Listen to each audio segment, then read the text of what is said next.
Pandora, for those of you who don't know, is a streaming music station. You probably do know that, but in case you don't, check it out. It's a really cool way to listen to music. But it sounds like if they lose a lawsuit that's recently been filed by the record companies, you might be listening to less music, or at least less music from before 1972. Right. So there's a few music companies, or not music companies, but record labels. Yeah, that have decided they want to sue Pandora over music that was produced before 1972. I guess there was some sort of the copyrights weren't filed until 1972 or something like that. The federal copyright law sort of came into effect in 1972. Right. We're not lawyers by any means. Otherwise, you probably shouldn't watch the show. Nobody wants to hear more from lawyers. No offense to any lawyers who are watching.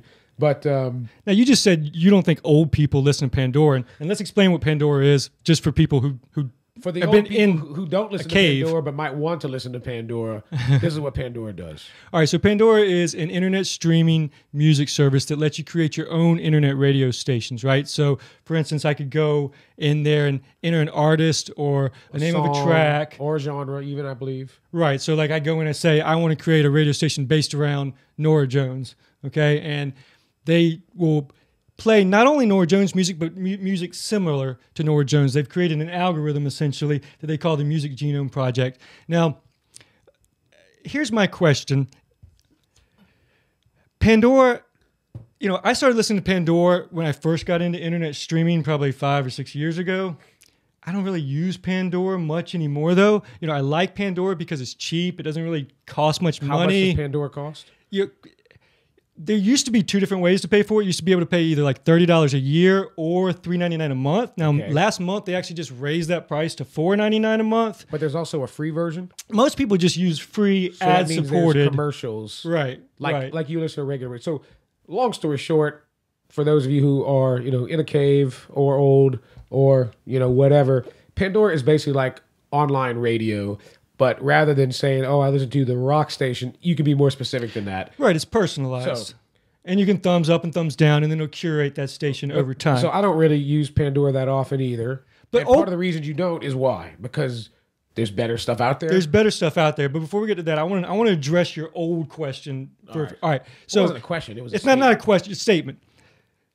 I have a lot of audio video clients, as we've discussed in previous episodes, that use Pandora like crazy. And I would actually suggest that it's more the 40 to 60-year-old people that use Pandora nowadays because they're not familiar with these with all the other services that are out there. So you're saying sort of like at first all the cool kids had iPhones. Exactly. And now the older generation has iPhones. Right. And like the younger kids, all the hipsters are using Android. Exactly. So Pandora is the iPhone of the internet streaming radio market? Or I think it's more the Facebook of the internet streaming music. And so, here's actually how I use Pandora the most. The one thing about it, though, is at least you don't have to get like annoying grandkid pictures or something like that on Pandora. Well, yes and no. What I do with my clients is... So hold on. Your clients tend to be an older demographic, I guess? Yeah, because they have money, and they can afford to have these high-end custom installations. They can afford to have an expert like Chris Porter come in and make everything work. Exactly. Fortunately, he's my friend. But here's the rub. Pay for it, but he definitely does it for us too. What they don't do is create Pandora accounts of their own. What I end up doing is actually putting my Pandora account on their streaming device. So whether that's a Blu-ray player or a Sonos audio system, which we'll talk about in another episode, I end up actually creating like a crowdsourced Pandora channel with my username and login, and then they all use it. So when I go into Pandora, there's hundreds of stations there that I've never seen or even used before, but it's kind of interesting in a way because artists that you don't know about or wouldn't have thought to create your own station. I've definitely been at your house when he's decided he's going to play all Pandora stations. The quick mix, yeah. The quick mix, apparently, as we call it. It's bizarre. I mean, sometimes it's interesting, but you can literally hear like death metal, which is probably put on by me, to like followed by jazz and opera. The next thing, it's really off the wall when you do the quick mix with. Yeah, and the funny thing is, I just got a notice from Pandora that says you have maxed out the number of radio stations that you can create. So now they're actually going through and deleting a radio station every time somebody new creates one. Now, does Pandora theoretically allow you to have it as many devices as you have? I probably shouldn't even be saying on this, online, but I don't know, but I've been doing it for a while. I don't pay for the Pandora account, and who knows, maybe they'll take it away from me now. But, it's actually been a more interesting way to use Pandora, if you ask me, because my biggest problem with Pandora is that it seems like every time you create a radio station, you get like the same 12 songs played over and over and over again. And so for me, Pandora isn't enough just because it lacks the variety I feel like that I really need. Yeah, so, I use Pandora occasionally, usually when I use Pandora primarily when I can't decide what the hell I want to listen to. But what I do use most of all is Spotify. So I guess which is, I don't know if it's the number 2, but I guess it has probably as much.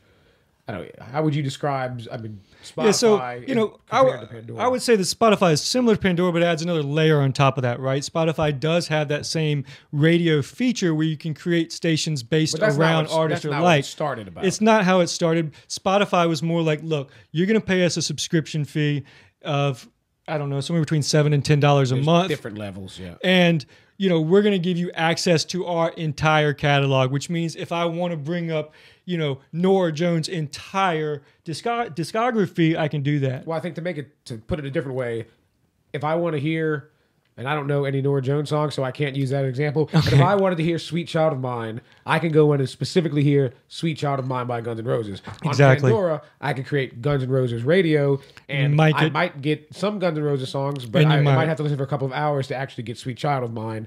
So this way, at least, with Spotify, it's just like sort of having your own iTunes account, your own music, but you have access to everything to play it when you want. Now, the other thing I do like about Spotify, and the reason I started subscribing to Spotify in the first place is one of the features of being a premium member is you can download songs and listen to them offline. So even when you don't have radio access, internet access, which is important when you're on an airplane or something like that, or in a subway, or wherever with no internet, I can still listen to preset playlists that I want to hear.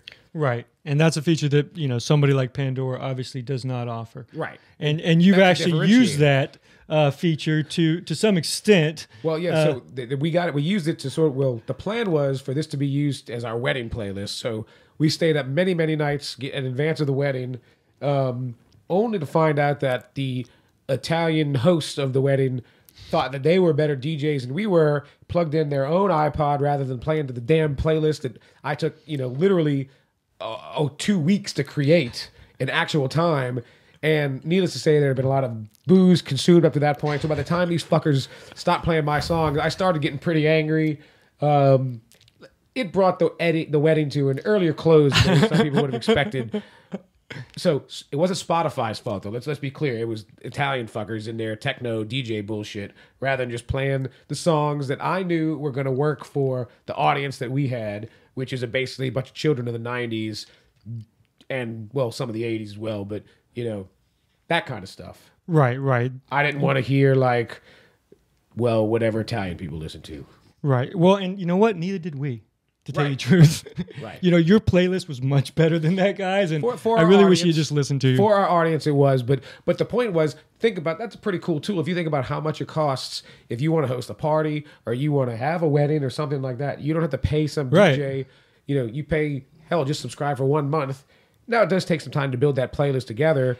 But you were even on a trial subscription when we first did that, were you? Or you already gone ahead and paid for that? I think I didn't see there was any other way for me to get the music situation worked out, so I just went ahead and paid. But I'm still using it now a couple years later because I really like it that much. I mean, do you still use it a lot? Because I don't really use Spotify that much. Yeah, so it's probably a good segue into what I do use a lot. It really depends on my mood. A lot of times we'll be sitting around and somebody's like, "Oh, did you hear this new song that came out?" Or, "Oh, I heard this song on the radio."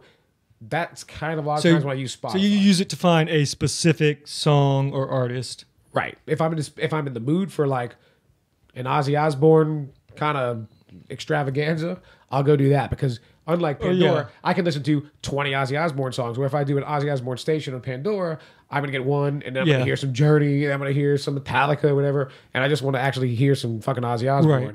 When your heavy metal friends come over, you guys tend to like to pull out the Spotify and drive me crazy. As long as the wives aren't around, we can't do some of that stuff when the wives are around. But But what I do use more often, I do occasionally use Pandora, is Songza, which is probably the one you should talk about. Which is a kind of a newer entry into the whole music space. And I'm not even sure, to be totally honest, if there's a way to pay for Songza or not. I certainly have never paid a dime for Songza, and enjoy the heck out of it. Now, the way that Songza is a little bit different is they give you a little bit more options in terms of choosing your music. One thing I really love about Songza, you can choose by activity. So you can say, I'm having dinner with friends, play some music for me. I don't know what the hell I want to listen to. Just play me some dinner music, because that's what we're doing. Or I'm going on a bike ride. Play me some music in my earbuds while I'm riding the bike. Songs will also sort of give you sort of filters by room. So I'm in the living room. I'm in the kitchen. I'm in the dining room. I'm in the boys' room. Whatever. They have different categories like this. Or I'm on the patio. Right. So if you don't want to think, what I like about songs is that's I can't decide what I want to do. Right. It gives me some ideas like, oh, I am on the patio right now. Let me see what's on the patio. And now sometimes I won't find what I'm looking for, or I'll try a station, and after a couple of songs, I'm like, it's not the vibe. That happens a lot to me on songs where you're like, I kind of have to, a lot of times, try like 3 or 4 before I kind of find the one I'm really looking for. Like I use songs a lot on Sunday mornings, when cooking breakfast or something like that. I'm like, I don't know what I want to listen to. Just play something. But usually the first one is not the one I want. Right. I had to try 2 or 3, but it's a really great discovery tool for me, because I end up listening to a lot of stuff that I wouldn't otherwise listen to. One thing I do like is if you do go, I'm on the patio, chilling with friends, that still pulls up like 3 or 4 playlists that are in different genres of music. Right. One might be like a more electronic music driven thing. One might be like folk singers. One might be like classic rock. Right. So it's not that, that for each category there's one option. There's multiple range of options. And I do, while I rarely hit it on the first time, I do usually find a lot of playlists. I think I really like the Euro hotel lounge track. That one's pretty good. It's kind of, and you know what I really use songs a lot is when people come over. Yes, great for entertaining. It's good for finding background music, because honestly, I wouldn't know, like on Pandora or Spotify, what is the name of some Euro? Right. Basically, exactly. When I really needed the Italian guys around for my wedding, they're not there at your house. Well, now you can get that Songza for you right there. The one thing I don't like about Songza, at least maybe this isn't a Songza problem. Maybe this is an Italian DJ type problem, electronic music problem. But there might be a track and you dislike it and say, I don't want to hear it again. The problem is with techno stuff, they remix this fucking same song like by 100 different DJs. So even though you dislike it, and it comes back, another version of the song keeps coming on. And I'm like, man, and some of these songs are like 10 minutes long. Like, just God damn it, I don't want to hear this song anymore. It's totally different. It's different. Yeah, because it's like, instead of going, we go, I mean, it's fucking, anyway, that's not Songza's fault. That's just techno music's fault. Right. Now, the one that I end up using, I do like it though, especially I love Songza. Well, I like songs, and I like some electro music from time to time. I just wish there weren't so many damn remixes. That's all I'm saying. Well, I personally love remixes, so you can kill them. I'll take them. So I love using songs a lot. The other service that I really use a lot is Google Play Music. I've really sort of become addicted to Google Play Music. Now, we talked about Chromecast in our first episode. I'm a big Chromecast fan, and one of the reasons that I use Google Play Music is because it works so seamlessly with the Chromecast and allows me to send stuff to my stereo, just cast stuff to my stereo system from my phone. But the other thing that Google Play Music does is, in addition to having the radio features that Pandora and Spotify have, in addition to having that entire library collection, it also allows you to sync your personal music library that's loaded into iTunes up to Google's cloud and have that available to you as well. So, you have all 3 options, the radio, their library, and your own personal library to choose from. And I love that.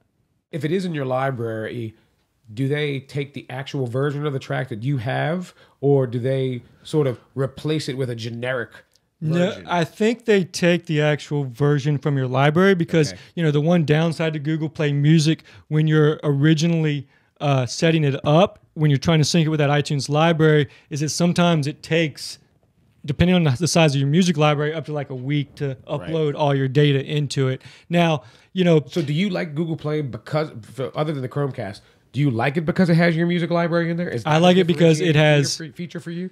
I like it because it has everything. Right? Because I can go in there and I can do that Nora Jones radio if I want, or I can just pull the stuff that I've got in my library that might be some, discrete track that their library doesn't have, right? So, all of these people have large libraries, but none of them are fully complete. Right. And so there may be a few tracks here and there that you want to hear. The other thing it does is it looks at your library and it sort of recommends other things based on that, right? So they'll say, oh, we see that you've got this kind of stuff in your library. Maybe you'd be interested in this. And so it does a good job for me of sort of surfacing new content.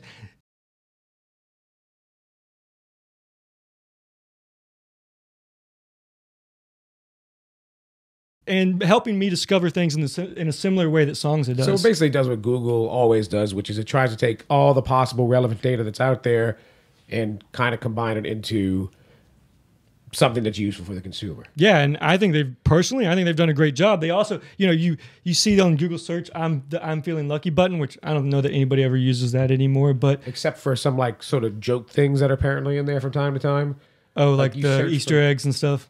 I don't know about you know what I'm talking about when I say Easter eggs, right? I'm sure this is some tech term, but I think it's a thing where, like, like hidden. You type in a certain phrase and you're definitely going to get some weird answer that makes fun of it. But they have something called I'm Feeling Lucky Radio, which is basically kind of like we'll figure it out for you. We'll pick something for you. Similar to the sense that, like, you don't know what you want to play. I just want you to play something interesting. Now, I've had mixed results so far with the I'm Feeling Lucky Radio because it pulls from so many different places. It seems to be kind of a mishmash, but it's kind of neat sometimes when you don't know what you want. Pandora Quick Mix anyway. Right, exactly. It's very similar to the Pandora Quick Mix. I will say, see, the thing for me is I don't have a Chromecast, so I don't have that reason to use it. And I don't know, like somebody. But you do have Sonos, and they just added Google Play Music to Sonos. You're missing the second point of what I was about to say, which is most of my downloaded music is all fucking lost because even though we did back up a hard drive, the USB backup, the hard drive that we had, some point fucked up. Right. And so I don't actually have that big of a music library anymore.